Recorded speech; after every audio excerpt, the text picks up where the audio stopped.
Hola, bienvenidos al canal de agrotecnologiatropical.com.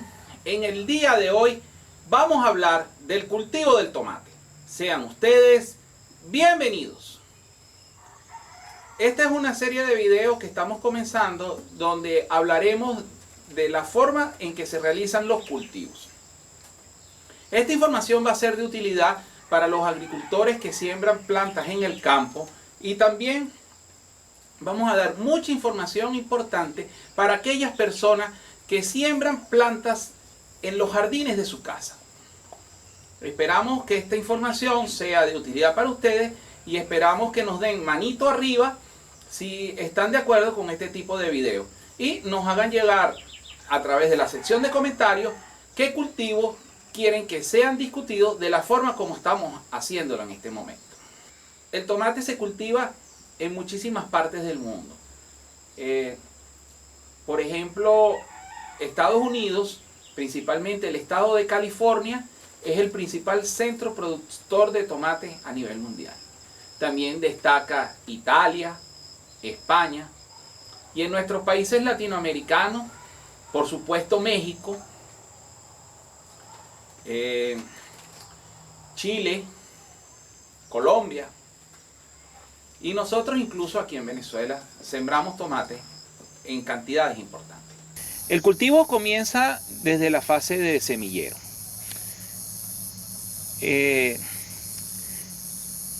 Tenemos dos videos que hemos realizado donde explicamos completamente cómo es el proceso de elaboración del semillero. Si el número de tarjeta YouTube nos lo permite, se lo colocamos aquí al lado izquierdo. Si no, en la descripción vamos a colocar el link a todos los videos que hemos hecho de las distintas fases de desarrollo del cultivo. Porque esta es la primera vez que hacemos un video que incluye todos los componentes, así como una especie de resumen de todo lo que es el manejo agronómico del cultivo del tomate. Entonces, bueno, en ese video se muestra cómo se hace el semillero, los principales cuidados que hay que tener en el riego, la profundidad de siembra, la apertura de los hoyos. Eso todo tiene una técnica que es bastante compleja. Otros optan que en vez de hacer su propio semillero, lo compran en empresas especializadas y le llegan las planticas en la fecha en que él ya tiene que tener listo, completamente listo el terreno preparado para el trasplante. Es un gran error traerse las plantas del semillero sin haber tenido listo el terreno para la siembra. Eso son descoordinaciones, un tractor que se echa a perder, cualquier cosa de estas producen problemas de logística que pueden hacer que no coincida la fecha en que las plantas están listas para el trasplante y el momento del trasplante. De hecho, el tomate es particularmente sensible en su fecha de trasplante. Cuando el tomate está listo para trasplante, debe trasplantarse. Si se dilata más el trasplante, se afecta la productividad del cultivo. Vamos a hablar ahora de la preparación de suelo. Ya les habíamos adelantado algo de que el sistema de raíces del tomate era bastante profundo y que normalmente lo que limitaba el desarrollo de las raíces era la preparación del suelo. Por supuesto, si usted en su casa está sembrando tomate en un balde, en un pipote o tobo, ¿verdad? Las raíces va a estar circunscritas a ese volumen de suelo. Pero si usted está haciendo una producción en el campo, y si es una producción comercial, usted no debe limitarse solo a preparar el suelo con rastra. Debe hacer una preparación de suelo en profundidad. Eso le va a permitir, como ya mencionamos, que las raíces profundicen y exploren un gran volumen de suelo y puedan extraer mayor cantidad de nutrientes del suelo y mayor cantidad de agua. Eso le va a dar mejor respuesta del cultivo ante la falta de agua, o incluso mejor que cuando hay un exceso de lluvia, el agua no se encharca al no haber capas duras e impermeables, y el exceso de agua, lo que no se fue desplazado por superficie en escorrentía superficial, como usted tuvo una buena preparación del suelo, se va en profundidad y el suelo se seca relativamente rápido, y de esta forma las raíces no sufren y no se desarrollan las temidas enfermedades que le van a acabar su cultivo de tomate. Las distancias de siembra pueden ser tan variadas como las variedades y semillas que se decidan utilizar para la siembra. Hemos conseguido que por ejemplo hay variedades de uso industrial que son de portes muy pequeños, muy compactos, de floración concentrada, que se pueden sembrar hasta en 200.000 plantas por hectárea, una barbaridad, una cantidad de plantas gigantesca por hectárea, sin disminuir los rendimientos. Sin embargo, hay otras variedades que son de crecimiento más distendido, son plantas mucho más grandes que desarrollan mucho más follaje. Se pueden sembrar hasta 10.000 plantas por hectárea. Lo normal, casi todas las variedades, están en el orden de 20.000, 30.000 plantas por hectárea. Pero, repito, cada productor de la semilla da las especificaciones a las cuales debe sembrarse la semilla que se desea sembrar, con el fin y el objeto para el cual ha sido diseñada la semilla. O sea, es el proceso del manejo genético de la semilla el que va a determinar cuáles las distancias de siembra que se van a realizar. En todo caso, para 20.000 plantas por hectárea, 30.000 plantas por hectárea, las distancias más comunes entre plantas están entre 20 y 60 centímetros entre plantas, y las distancias entre hileras pueden ir desde 1 metro hasta 2 metros, lo más común, 1,50, incluso 40 centímetros entre plantas. Son de las cosas más comunes que observamos. Pero repito, hay veces que se siembran en hileras dobles, altísima densidad. Pero bueno, ya eso es que escapa a la profundidad de lo que queremos hacer este video, se va a hacer demasiado largo. El riego para el tomate. El riego para el tomate puede ser de diversas maneras. Lo más importante es mantener la hoja lo más seca posible y mantener la humedad relativa lo más bajo posible. Estas son cosas que le van a ayudar a que el tomate se desarrolle de mejor manera. Eso nos presiona a utilizarlo o incluso a descartarlo, el riego por aspersión. El riego por aspersión, por ejemplo, por pivote central o por aspersores fijos, cañones, es factible en el tomate siempre y cuando el riego se utilice en la mañana y se deje secar para las horas del mediodía y que ya en la noche ya el follaje esté seco. Esa sería la forma de utilizar el riego por aspersión. Pero si yo tengo alguno de los otros métodos que voy a mencionar a continuación, yo descartaría el riego por aspersión.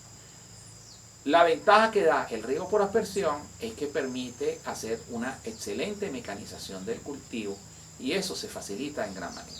Y entonces, bajo ciertas condiciones climáticas, principalmente en zonas muy áridas, ayuda el riego por aspersión. Sin embargo, si hay presencia de viento, por supuesto el riego por aspersión tiene contraindicada el tema viento, porque el viento produce que del agua que sale, de los 100 litros que pueda salir de un aspersor, al suelo llegarán 60, 50 o 40 si existe un clima muy seco, con aire muy seco y con mucha brisa. Ya prácticamente lo perderemos todo en el aire. Los riegos que mejor se adaptan al cultivo del tomate son el riego por surco y el riego por goteo.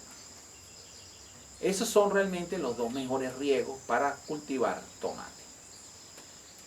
El riego por surco, por supuesto, mucho más económico que el riego por goteo. El riego por surco sí nos va a exigir que hagamos una excelente preparación de tierra y una excelente nivelación para que no se produzcan sitios donde se acumule el agua y el agua siempre ruede, porque si se acumula el agua en el suelo se pueden presentar las famosas y temidas bacterias y hongos que se desarrollan asociados con exceso de humedad en el suelo. El riego por goteo, que es mucho más eficiente, ahorra mucho más agua que el riego por surco, también puede ser utilizado, pero el manejo del riego debemos monitorear frecuentemente cómo está la humedad en el suelo, porque nosotros podemos ver la superficie del suelo seca y tener el suelo totalmente saturado de humedad. Tenemos un video, cual le vamos a mandar un link, donde nos muestra cómo sabemos si nosotros estamos regando en exceso un cultivo. Si bien fue hecho en tomate y tabaco, los principios aplican perfectamente para el cultivo del tomate. En relación al riego, Falta mencionar otro método que es el que utilizan, dirían las amas de casa, sin embargo lo hemos visto también en producciones comerciales, que es el riego con manguera. Y es ir con una manguera echándole un poquito de agua, planta por planta. Ese método también se utiliza en zonas donde hay mucha pendiente y la mano de obra, el costo de la mano de obra permite realizar esa labor. Vamos a hablar ahora de la fertilización. El tomate es un cultivo que puede rendir hasta 120, 140 toneladas por hectárea. Lo hemos visto rindiendo 120 toneladas en los valles de Quibor. Los valles de Quibor, allá en el estado Lara, en Venezuela. Lo hemos visto rindiendo esas cantidades por la zona de Altagracia de Orituco, en el estado Guárico, Venezuela. Lo hemos visto rindiendo esos montos en La Grita, estado Táchira. Entonces, cuando el tomate llega a esos niveles de productividad, la demanda de potasio, por ejemplo, puede ser de 600 kilos por hectárea. La demanda de nitrógeno en el orden de 250. La de fósforo alrededor de 100 kilos por hectárea. La de calcio alrededor de 250, 300 kilos. La de magnesio alrededor de 100 kilos por hectárea.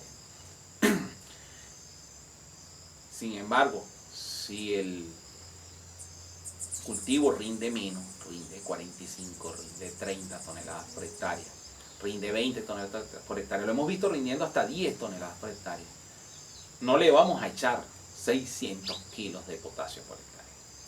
Allí los requerimientos de potasio van a ser mucho menores.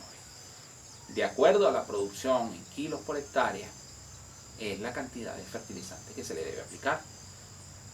Otro aspecto a considerar son los análisis de suelo, los análisis de agua y los análisis foliares. Todo esto permite hacer un estudio integral y nos permite decir cuál debe ser la recomendación de fertilización para este cultivo de tomate. Entonces, no queremos dar una receta, aplique esto, aplique aquello, porque sabemos que esa receta no va a funcionar. Sencillamente, cada finca tiene sus propios requerimientos nutricionales y eso es lo que nos va a decir cuando nosotros revisemos estos análisis. Ya mencionábamos, aquí por aquí en este lado izquierdo, vamos a colocarle un link hacia un video de nuestro curso de fertilización en frutales, donde analizábamos el caso de un análisis de suelo, era para frutales, pero las cosas que allí se discuten también funcionan para el caso de un cultivo de tomate. Pero la gran conclusión que saca eso es que las recomendaciones de fertilización que dicen échale tantos kilos por hectárea de tomate independientemente de lo que esté sucediendo en su suelo, es una decisión equivocada. Lo invitamos a hacer sus análisis para tomar la decisión de con cuánto fertilizar. Por supuesto, las personas que cultivan tomates en sus casas no van a hacer las correcciones a precisión como se hace en el caso de un cultivo de producción comercial. En una producción casera basta usar una buena cantidad de materia orgánica con un muy buen grado de descomposición para que estén los nutrientes para tener un tomate de excelente calidad acorde a los requerimientos que pudiera tener en una casa. En una producción comercial de un cultivo, usted está buscando optimizar la productividad. No es el caso de cuando usted está haciendo una producción en su casa, que sencillamente quiere obtener unos tomates deliciosos de la forma más sana posible. Ok, nos toca hablar ahora el tema de tutoraje. Tutoraje es colocar tutores, es hacer que la planta se levante y se mantenga alejada del suelo. Esta técnica se utiliza cuando se siembra tomate para consumo fresco en zonas lluviosas, muy húmedas, porque este tutoraje va a hacer que la planta se mantenga levantada, se mantenga lejos del suelo, se reduzca el salpique de agua del suelo a las hojas y por lo tanto se reduce la presencia de enfermedades en las hojas y en los frutos. Esas son las ventajas que nos presenta el tutoraje. Sin embargo, cuando se siembra tomate para uso industrial, para producir salsa para pizzas o para espaguetis, o para comerlas con papitas fritas, cuando uno va a ir a comer hamburguesas esas deliciosas, allí esa producción industrial se hace completamente postrada en el suelo y no se levanta, básicamente porque la industria es un negocio de volumen que paga precios muy bajos por el tomate. Entonces, para ser competitivo con la pasta de tomate que se esté produciendo, que como es un producto ya no perecedero, presentado de esa manera, tiene competencia internacional, y para ser competitivos internacionalmente hay que producir un producto que sea lo más económico posible. Entonces, el tomate de industria va en el suelo. Entonces, ¿qué nos obliga el tomate para uso industrial? Nos obliga a sembrar en sitios de climas áridos o secos, que no haya lluvia. Entonces, es el caso de Altagracia de Orituco en el estado de Guárico, ¿verdad? O los llanos venezolanos, o todo el estado de California o el estado de Arizona en los Estados Unidos de Norteamérica.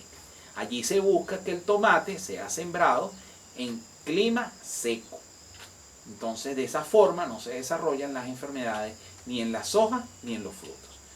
Las enfermedades en el suelo se pueden presentar si manejamos mal el riego, pero si manejamos el riego convenientemente, nosotros no vamos a tener problemas de enfermedades en esos cultivos. De hecho, esas son las condiciones para producir el tomate más económico, y aún habiendo uno de los costos de mano de obra más altos del mundo, el tomate que se produce en el estado de California, en los Estados Unidos, es uno de los tomates más económicos que se producen, básicamente porque todas las labores, incluyendo la cosecha, se hacen mecánicamente. Entonces, hablando del tema tutoraje, el tutoraje se colocan unos palos distanciados 2 o 3 metros uno del otro, con un alambre grueso al cual se van amarrando alambre, mecate, cabuya, pabilo, desde el alambre a cada una de las ramas del tomate, o a cada cierta rama, y las otras quedan así como guindando. Entonces, esto sostiene al tomate levantado en el suelo. En México acostumbran a hacer un sistema donde colocan 2 cuerdas en forma paralela, y el tomate va creciendo en medio de las 2 cuerdas que se van colocando cada 15 centímetros, y la planta va subiendo con esas cuerdas colocadas en forma pareada. Repetimos, estas técnicas de tutoraje son para poder sembrar tomate en climas húmedos. Por ejemplo, el tomate que se siembra en el estado de Florida, en los Estados Unidos, es un tomate que se siembra en condiciones de alta humedad atmosférica, y hay que utilizar estas técnicas de tutoraje. Ok, vamos a entrar a la cosa chévere, que es la cosecha.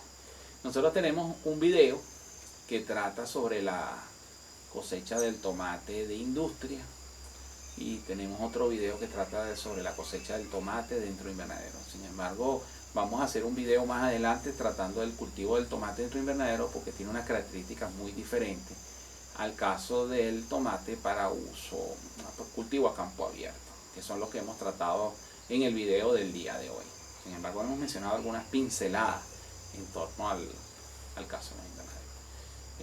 La cosecha se hace cuando el fruto está cambiando de color. El color en el cual se cosecha el fruto depende de la distancia del sitio de producción al sitio donde va a ser consumido. Si van a transcurrir pocos días, se puede cosechar el fruto mucho más maduro, el cual tiene muchísimo mejor sabor, pero menor resistencia a los golpes en el camino.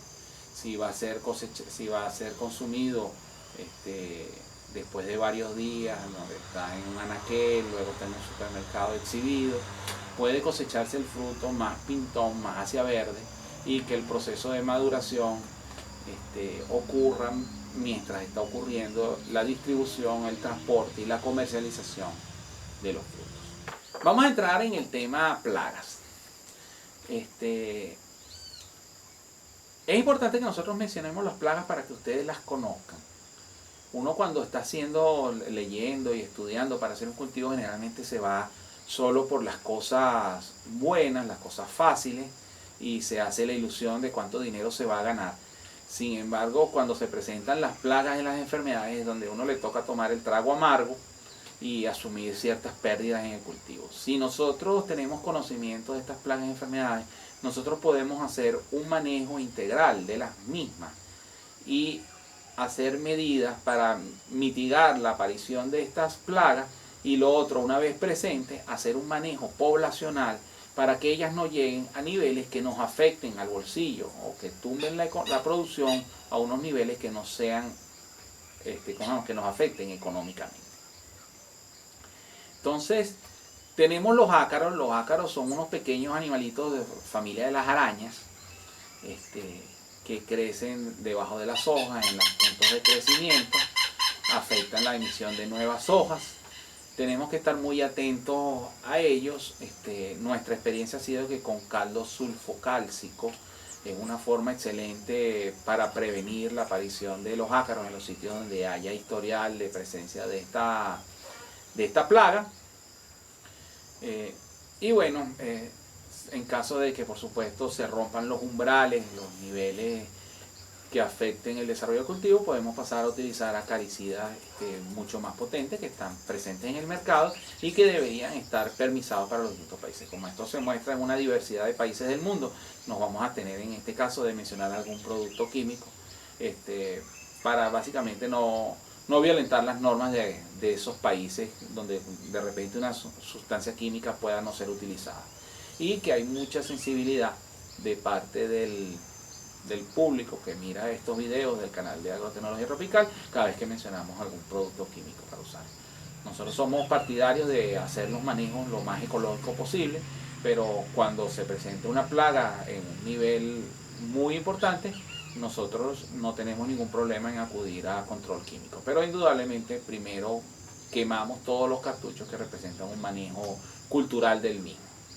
En el caso del ácaro, nuestra recomendación es el uso del azufre para prevenir la presencia de este tipo de plaga. La otra plaga que queremos mencionar son los thrips. Los thrips son unos animalitos que se ubican en los cogollos de las plantas, hacen un roído en esas zonas tiernas, y cuando esas zonas tiernas crecen, los frutos presentan unos daños importantes en los frutos. Y cuando las poblaciones son muy altas, se afecta también el crecimiento de la planta, tal cual como ocurre con el ácaro. Para distinguir si tenemos un ataque de ácaro o un ataque de thrips, se requiere una lupa de 30x con la cual podamos mirar los cogollos y ahí descubriremos si está presente el thrips o no está presente. Ahí le estamos mostrando un pequeño video donde se muestran algunos casos de thrips. Otra plaga muy importante en el cultivo del tomate es la mosca blanca. La mosca blanca es importante en el cultivo del tomate porque es transmisora de virosis. Sin embargo, de por sí, la mosca blanca puede causar daños que limiten el desarrollo del cultivo. En los años 90, por el año 93, 95, se desarrollaron unas poblaciones de mosca blanca que habían prácticamente diezmado los cultivos de tomate, los habían convertido en no productivos. Después llegaron unos insecticidas del grupo de los neonicotinoides y fue cuando se pudo volver a tener producción comercial. Actualmente ya hay muchas más técnicas, aparte del uso de los neonicotinoides, para hacer el manejo de la mosca blanca, como pudiera ser, por ejemplo, el uso de la Beauveria baciana, que es un hongo que afecta fuertemente a la mosca blanca, o el lecanicidio lecani.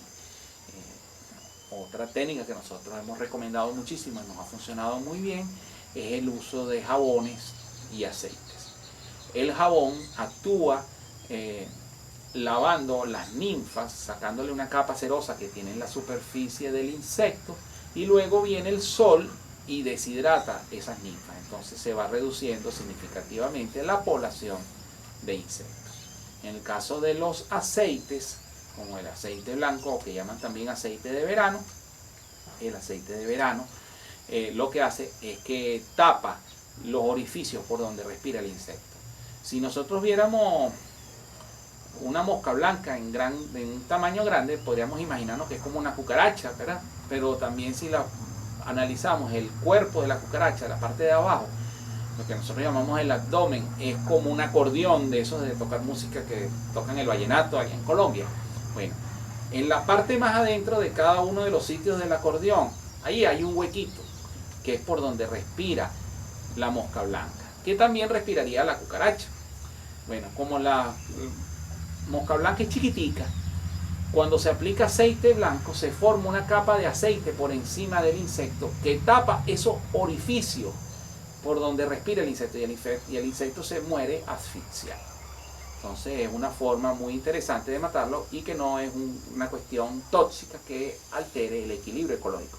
Básicamente bajo este sistema todos los insectos que sean poco móviles son los que son afectados, pero los insectos que son muy móviles, especialmente los depredadores, no son nada afectados. La crisopa es otro insecto que controla muy bien a la mosca blanca. Liberaciones masivas de crisopa ayudarían al control de la mosca blanca. Vamos a hacer un video más adelante tratando todos los puntos asociados a la mosca blanca. Ameritan que se les haga un video especialmente a esa plaga.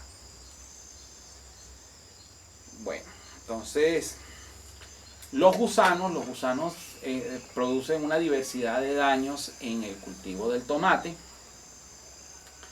Hay gusanos que se ubican en el tallo, hay gusanos como el faustino, hay gusanos que se ubican en el fruto, como el perforador del fruto del tomate, Neoleucinodes elegantales, o la palomilla.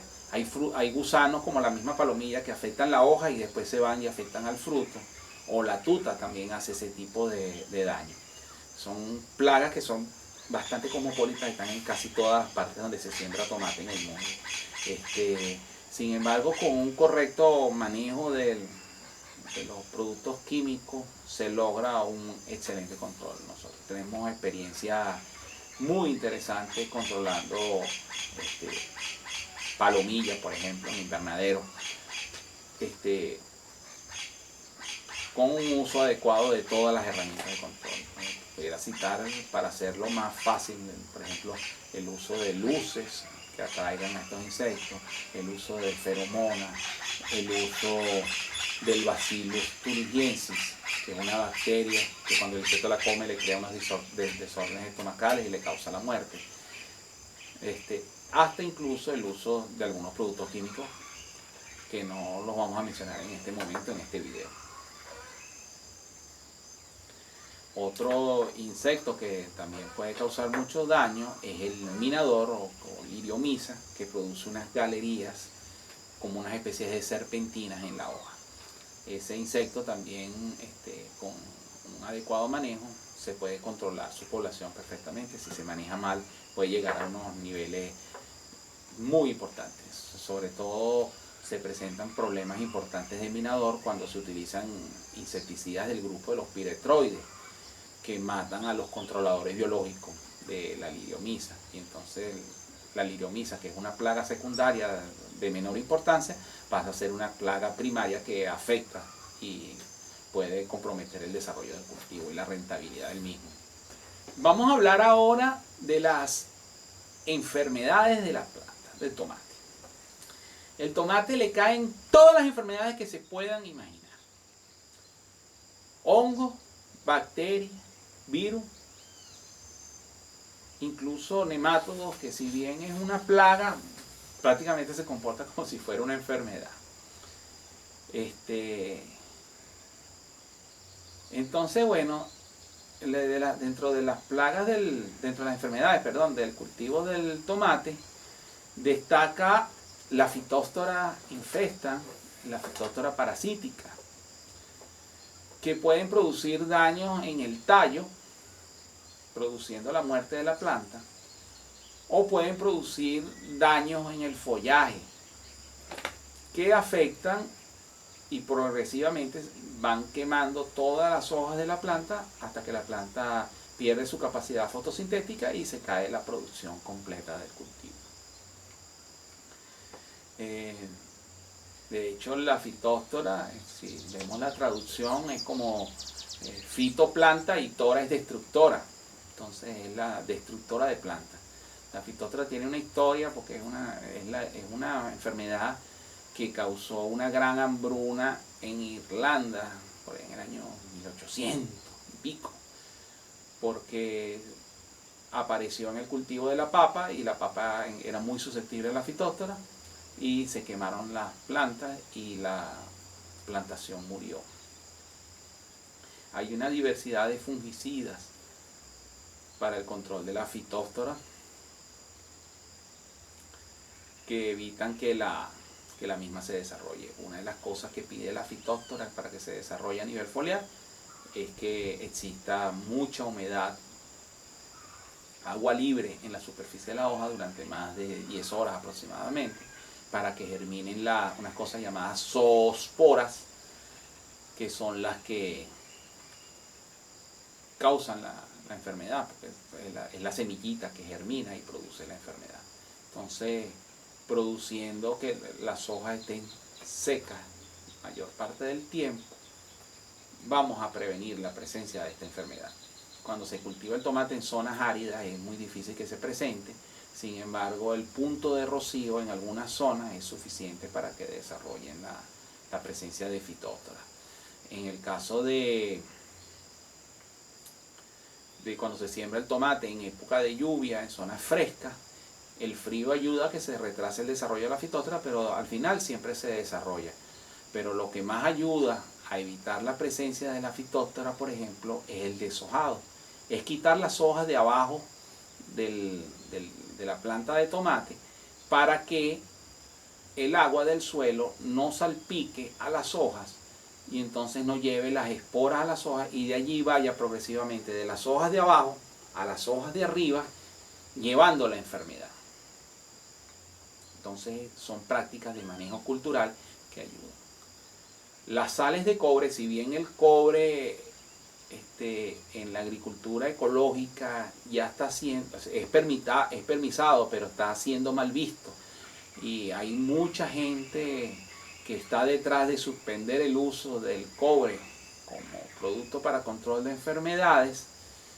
El cobre es una excelente herramienta, por ejemplo el oxicloruro de cobre, para atacar la Phytophthora. El Trichoderma harzianum ayuda también a controlar esta enfermedad. Es un hongo que coloniza al Phytophthora y hace que el hongo, en este caso la Phytophthora, no se desarrolle. Hay quien dice que ya Phytophthora no pertenece al grupo de los hongos, sino pertenece al reino de los protistas. Pero bueno, todavía hay muchas cosas, gente que lo trata como hongo, a veces me confundo, pero actualmente la clasificación correcta del Phytophthora es como un protista y no como un hongo. Entonces, luego tenemos otra enfermedad que es la alternaria. Alternaria y Alternaria solani y Alternaria alternata. La quemazón es ligeramente diferente a la que produce Phytophthora. Se presenta también condiciones de alta humedad en el follaje para que se desarrolle, pero no es tan estricta la humedad como en el caso de la Phytophthora, que exige más humedad en el follaje. Se presenta con mucha más fuerza en climas cálidos que en climas frescos, pero también se puede presentar en climas frescos.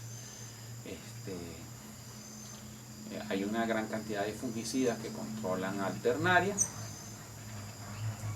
y la pueden mantener en unos niveles razonables. Otro hongo con el que hemos lidiado muchísimo es el Staphylium. En algunos sitios de Venezuela lo llaman mancha de hierro. El Staphylium son unas pequeñas manchitas con algo amarillento. Este hongo puede propagarse de una manera muy fuerte y las precauciones que mencionamos de hacer un buen deshojado, de mantener las hojas secas, porque también es un hongo asociado a lluvias muy intensas, a alta humedad relativa. Entonces, una vez que se presentan esas condiciones hay que usar fungicidas necesariamente, pero nosotros podemos mitigar la presencia del Staphylium haciendo deshojados frecuentes de las hojas, principalmente las hojas en la parte de abajo, y que nunca salpique el suelo, el agua del suelo, al follaje. Por ejemplo, el uso de acolchado plástico es una cosa que ayuda mucho para todos estos hongos, tanto Phytophthora como Alternaria como Stenfilia. Las condiciones para que se desarrollen estos hongos, ustedes ven que son muy parecidas para los tres casos.